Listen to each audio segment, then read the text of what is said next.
یہی وجہ ہے، آپ کو معلوم ہے 1917 میں انگریزوں کے ذریعے سے انہیں یہ اجازت ملی کہ فلسطین میں زمینیں بھی خرید سکتے ہیں، جائیدادیں بھی خرید سکتے ہیں۔ بالفور ڈیکلریشن، انگلستان کا وزیر خارجہ تھا جس نے کہ یہ اجازت دلوائی ہے، ورنہ یہ کہ خلافت عثمانیہ جب تک قائم رہی ہے، خلیفہ عثمانی ترک خلیفہ نے اجازت نہیں دی، اس لیے کہ حضرت عمر رضی اللہ تعالیٰ عنہ نے، یہ بھی اب تاریخ کی ایک حقیقت بیان کر رہا ہوں جو شاید بہت سے حضرات کے علم میں نہ ہو، کہ جب یروشلم کے عیسائیوں نے سرنڈر کیا ہے یروشلم، حضرت عمر آئے ہیں، تشریف لائے ہیں مدینہ منورہ سے چارج لینے کے لیے، اس وقت جو ٹریٹی لکھی گئی ہے، جو معاہدہ ہوا ہے، اس میں وہاں کے یہودیوں، یہاں کے عیسائیوں نے طے کرایا تھا کہ یہاں آپ یہودیوں کو آباد ہونے کی اجازت نہیں دیں گے۔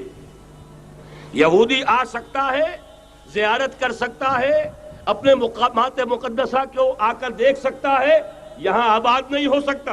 اور یہ کون شرط رکھ رہا ہے؟ عیسائی۔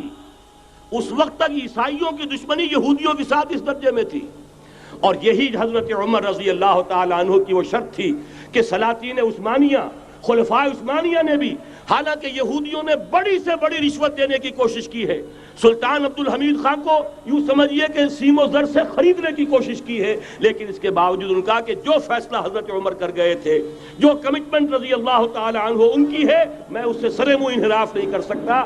اصل میں اسی کی تو صدا ہے جو فری میسنری کے ذریعے سے خلافت کا خاتمہ کرایا گیا، کہ یہی سب سے بڑی رکاوٹ ہے۔ پہلی بات تو یہ ہے کہ وہی نقشہ اس وقت کا آج بھی ہے جہاں تک یہودیوں کا تعلق ہے، لیکن فرق یہ واقع ہو گیا کہ اس وقت عیسائی یہودیوں کے تابع نہیں تھے، بلکہ عیسائیوں اور یہودیوں کے مابین دشمنی تھی۔ آج یہودی عیسائیوں پر مسلط ہو چکا ہے، فرنگ کی رگے جاں پنجے یہود میں ہے، اور آج کے فرنگ کا لیڈر امریکہ ہے۔ امریکہ کا صدر یوں سمجھیے کہ وہ ان یہودیوں کا غلام ہے، مجال نہیں کہ ان کی مرضی سے ادھر سے ادھر ہو جائے، اور اگر کوئی غلطی سے ادھر سے ادھر ہو جائے تو اس کا پتہ چاک ہو جائے گا۔ اب صورتحال کیا ہے؟ عیسائی دنیا، میں ایک بات بتا رہا تھا بیچ میں رہ گئی، کہ جہاں تک پروٹیسٹنٹ عیسائی تھے وہ تو پہلے ان کے ہاتھ میں تھے، حال ہی میں انہوں نے جو فتح حاصل کی ہے وہ کیتھولک عیسائیت کو بھی اپنے ہاتھ میں لے لیا ہے۔ چنانچہ پوپ صاحب نے فرمان جاری کر دیا ہے کہ ہمارے خداوند یسوع مسیح کے قتل کی ذمہ داری ان یہودیوں پر نہیں ہے، بری کر دیے گئے۔ 1900 برس کے بعد، بلکہ 2000 برس کے قریب ہو گئے، انہیں ایگزونریٹ کر دیا گیا، ایبسولو کر دیا گیا، ان پر ذمہ داری نہیں۔ نتیجہ یہ نکلا ہے کہ ابھی چند مہینے پہلے جو مذاکرات صلح کے ہو رہے تھے، جن میں یاسر عرفات بھی تھے اور یہ اسحاق رابین گیا ہوا تھا واشنگٹن، وہاں سے واپس آیا ہے تو روم میں رک کر پاپائے روم سے ملاقات کر کے تشریف لائے ہیں، انہیں دعوت دی ہے کہ یروشلم آئیے، اور ویٹیکان نے تسلیم کر لیا ہے اسرائیل کو، اور ویٹیکان کا اب جو ہے ایک ایمبیسی، اس کا جو ہے سفارت خانہ وہ یروشلم میں بننے والا ہے، اور پوپ صاحب بھی وزٹ کرنے والے ہیں۔ گویا کہ یہ گٹھ جوڑ اب مکمل ہو چکا، اب کہیں اس میں کوئی کمی نہیں رہی۔ اس یونائٹڈ فورس کے ساتھ یہ نیو ورلڈ آرڈر اس وقت عالم اسلام پر حملہ آور ہے۔ فرش التراب يضمني،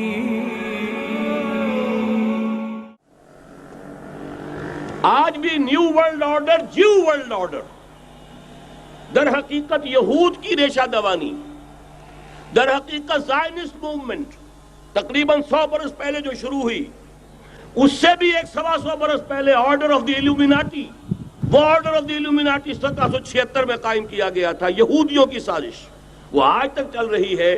آج بھی یہودی ہے کہ جو اسلام کا خاتمہ اور مسلمانوں کو اپنے کمی کاری بنانے کے لیے ایک پورے ورلڈ آرڈر کا نقشہ بنا کر آ چکے ہیں، اور آج در حقیقت آپ کا اصل دشمن، میں بالکل اتفاق کرتا ہوں مولانا سے، اصل دشمن نمبر 1 میرے اور آپ کے اندر موجود ہے، میرا اور آپ کا نفس۔ اصل دشمن یہ ہے، نفس ما ہم کم ترس فرعون نیست لیکن اورا عون ایرا عون نیست۔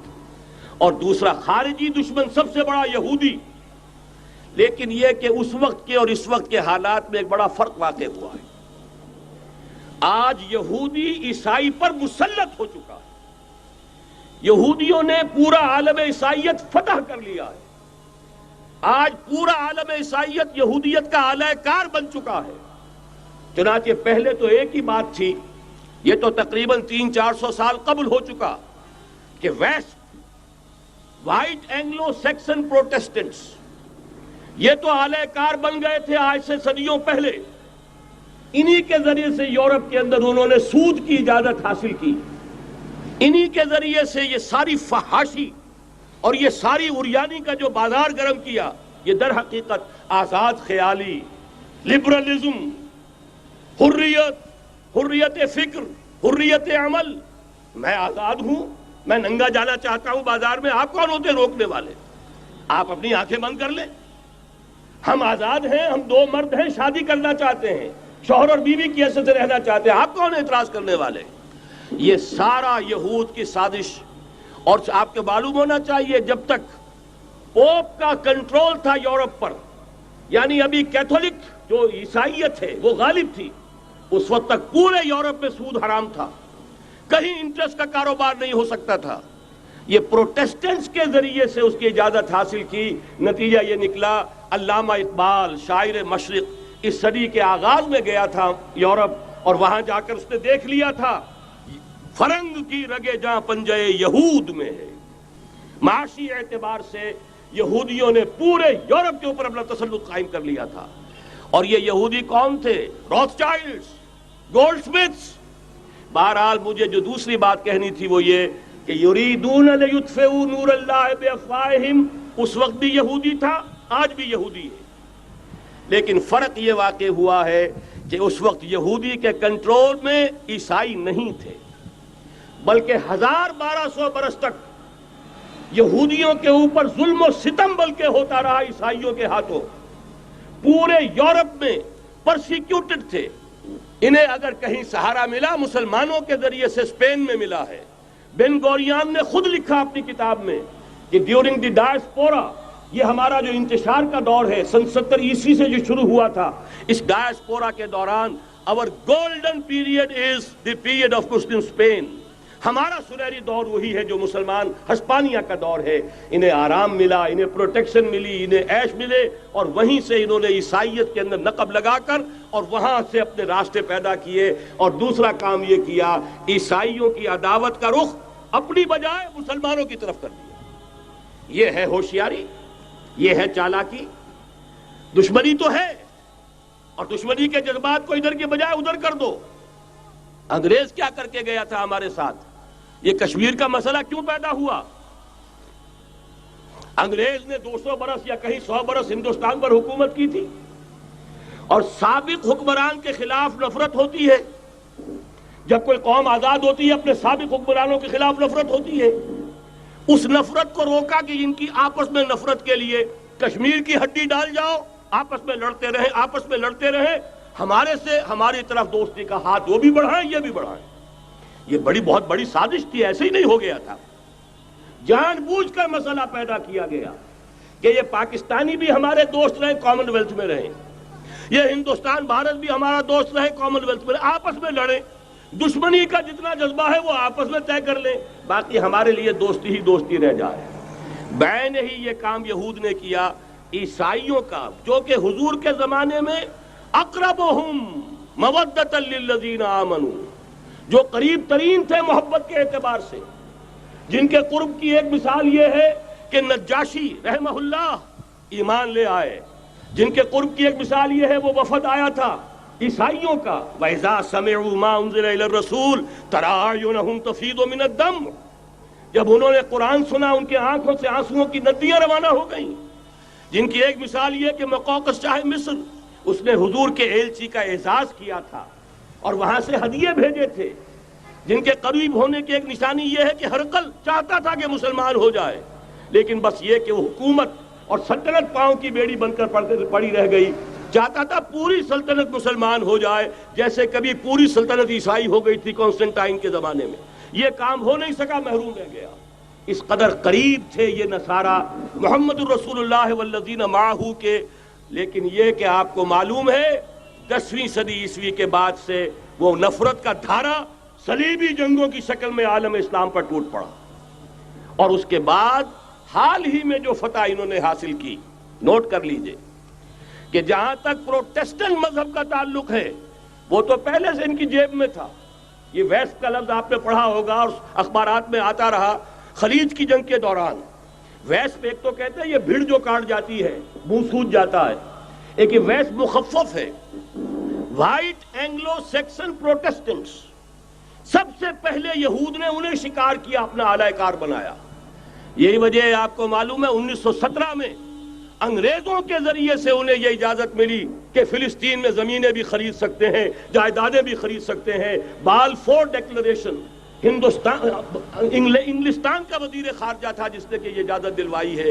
ورنہ یہ کہ خلافت عثمانیہ جب تک قائم رہی ہے، خلیفہ عثمانی ترک خلیفہ نے اجازت نہیں دی. اس لیے کہ حضرت عمر رضی اللہ تعالیٰ عنہ نے، یہ بھی اب تاریخ کی ایک حقیقت بیان کر رہا ہوں جو شاید بہت سے حضرات کے علم میں نہ ہو، کہ جب یروشلم کے عیسائیوں نے سرنڈر کیا ہے یروشلم، حضرت عمر آئے ہیں، تشریف لائے ہیں مدینہ منورہ سے چارج لینے کے لیے. اس وقت جو ٹریٹی لکھی گئی ہے، جو معاہدہ ہوا ہے، اس میں وہاں کے یہودیوں، یہاں کے عیسائیوں نے طے کرایا تھا کہ یہاں آپ یہودیوں کو آباد ہونے کی اجازت نہیں دیں گے. یہودی آ سکتا ہے، زیارت کر سکتا ہے، اپنے مقامات مقدسہ کو آ کر دیکھ سکتا ہے، یہاں آباد نہیں ہو سکتا. اور یہ کون شرط رکھ رہا ہے؟ عیسائی. اس وقت تک عیسائیوں کی دشمنی یہودیوں کے ساتھ اس درجے میں تھی. اور یہی حضرت عمر رضی اللہ تعالیٰ عنہ کی وہ شرط تھی کہ سلاطین عثمانیہ، خلفاء عثمانیہ نے بھی، حالانکہ یہودیوں نے بڑی سے بڑی رشوت دینے کی کوشش کی ہے، سلطان عبدالحمید خان کو یوں سمجھیے کہ سیم و زر سے خریدنے کی کوشش کی ہے، لیکن اس کے باوجود ان کا کہ جو فیصلہ حضرت عمر کر گئے تھے، جو کمٹمنٹ رضی اللہ تعالی عنہ ان کی ہے، میں اس سے سر منہ انحراف نہیں کر سکتا. اصل میں اسی کی تو صدا ہے جو فری میسنری کے ذریعے سے خلافت کا خاتمہ کرایا گیا، کہ یہی سب سے بڑی رکاوٹ ہے. اگر خلافت ختم نہ ہوتی اور اگر کہیں جہاد کا اعلان خلیفہ عثمانی کی طرف سے ہو گیا ہوتا تو یہ کہی تھی بات جب حضرت شیخ الہند رحمۃ اللہ علیہ جب یہ اسیری میں تھے مالٹا میں، تو وہاں کا انگریز کمانڈنٹ، اس نے چونکہ وہ کچھ مرید ہو گیا تھا یا کم سے کم عقیدت مند ہو گیا تھا، ایک روز حضرت شیخ الہند نے ان سے سوال کیا اس شخص سے کہ آپ لوگ ہماری خلافت کے پیچھے کیوں پڑے ہوئے؟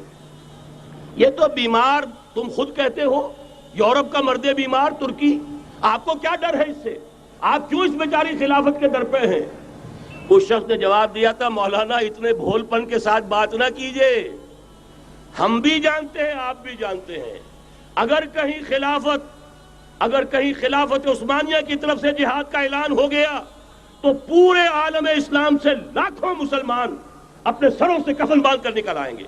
آج اس گئے گزرے دور میں بھی اس کمزور اور یوں سمجھیے کہ نام نہاد خلافت کے اندر اتنی جان ہے، اتنی طاقت ہے، لہذا اس کو ختم کیا گیا. اور ختم کرایا گیا کن کے ذریعے سے؟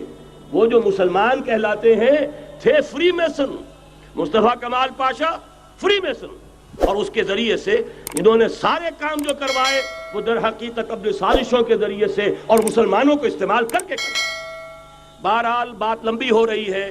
پہلی بات تو یہ ہے کہ وہی نقشہ اس وقت کا آج بھی ہے جہاں تک یہودیوں کا تعلق ہے، لیکن فرق یہ واقع ہو گیا کہ اس وقت عیسائی یہودیوں کے تابع نہیں تھے، بلکہ عیسائیوں اور یہودیوں کے مابین دشمنی تھی. آج یہودی عیسائیوں پر مسلط ہو چکا ہے. فرنگ کی رگے جاں پنجے یہود میں ہے، اور آج کے فرنگ کا لیڈر امریکہ ہے. امریکہ کا صدر یوں سمجھیے کہ وہ ان یہودیوں کا غلام ہے، مجال نہیں کہ ان کی مرضی سے ادھر سے ادھر ہو جائے، اور اگر کوئی غلطی سے ادھر سے ادھر ہو جائے تو اس کا پتہ چاک ہو جائے گا. آپ دیکھیے کیا حشر ہوا ہے بش کا، حالانکہ بہت بڑا ہیرو بن کر نکلا تھا گلف وار سے، لیکن ذرا سا ایک بیان دے دیا تھا کہ جو اسرائیل کو پسند نہیں آیا، تو جو الیکشن میں چاروں شانے چت ہوا ہے اس کا جو حشر ہوا ہے وہ دیکھ لیجئے. تو پہلی بات تو یہ سمجھ لیجئے کہ آج بھی یہودی، یہ نیو ورلڈ آرڈر ہے، نیو ورلڈ آرڈر، اور اس میں عیسائی دنیا اس کی اعلی کار ہے.